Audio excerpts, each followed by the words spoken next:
Welcome. This is my review of Emma Frost from X-Men 97. This is Wave 3. This is the first figure in the wave that I have received from Hasbro Pulse, so that's the reason why it's getting reviewed first. Since I started my channel, Wave 1 and 2 had already came out. I can always go back and do those if people want to request them. I can go back and do all those. I have everything from Wave 1 and 2. Personally, I liked the first season of X-Men 97. Some people were not happy with like the finale and all that from people that I watch and review myself on YouTube. But I like the show for what it is because, you know, it's supposed to be kind of like the highlight reel from Uncanny X-Men, the X-Men comics. It's not supposed to be like a one-for-one transfer, which I think they've done a pretty good job of handling, you know, making it more of a show middle ground that kids and adults can enjoy. So some of the thematic things they leave out of it I'm fine with because they're not really appropriate for young kids.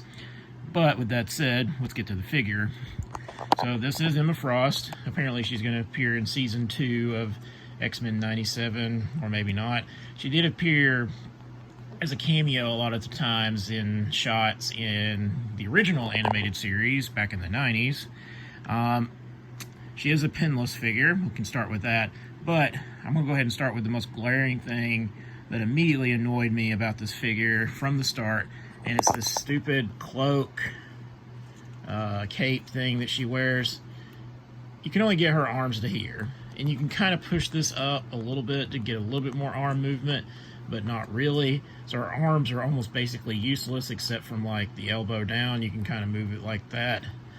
It just makes it really, really difficult to really get some really good poses with her, which I know that hasn't been that long ago in one of the regular X-Men waves that we received from Marvel Legends that there was an Emma Frost figure in there, so you may just want to stay with that one. I like these X-Men 97s because they just fit with the Jim Lee era so much that I can just interchangeably, if I didn't want them to be for X-Men 97, I could use them for the Jim Lee era instead and put them with those. And I still will put them with the Jim Lee ones, even though they have started to have their own like more of an animated flair to them, so they're not as comic book looky, they're more animated looky in my opinion instead of their comic book look. But just looking at it from this way, it looks like a good figure. Like, I like the expressions on her face and everything. Like, they did a good job with that, but I do not like this cloak at all because it limits her arm movements. Now, she doesn't suffer since she's got, like, the short haircut. She can do all the regular movements with her head.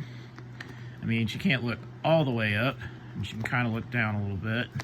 So you can get a little bit more movement. So you should kind of look up like this to the side. So you can get a little bit more posability there, but this one is just basically going to sit on your shelf like this. She just cannot move. I mean, she has all the leg movements and everything, but like, she is definitely limited as far as that goes. She does come with an alternate head with like the wind blowing in her hair kind of thing. So there is that. She does come with alternate hands. That's the only other items she comes with. So she's got like the open hands, which because of her abilities, I like that she comes with those. She has the fist standard on the figure when you first open her. But overall, definitely not the best figure in my opinion. I think they could have done way, way better than what they've done here. But let me know in the comments what you think of this figure. Is this figure a pass? Is it a grab because you're trying to get all the X-Men 97 wave, or just you just really like Emma Frost and collect all the different figures they release for her? I'd like to hear your comments down below. Remember to hit that bell notification for when my next video drops. Remember to like, share, and subscribe if you haven't already. That's very important for the channel. And as always, thank you for watching.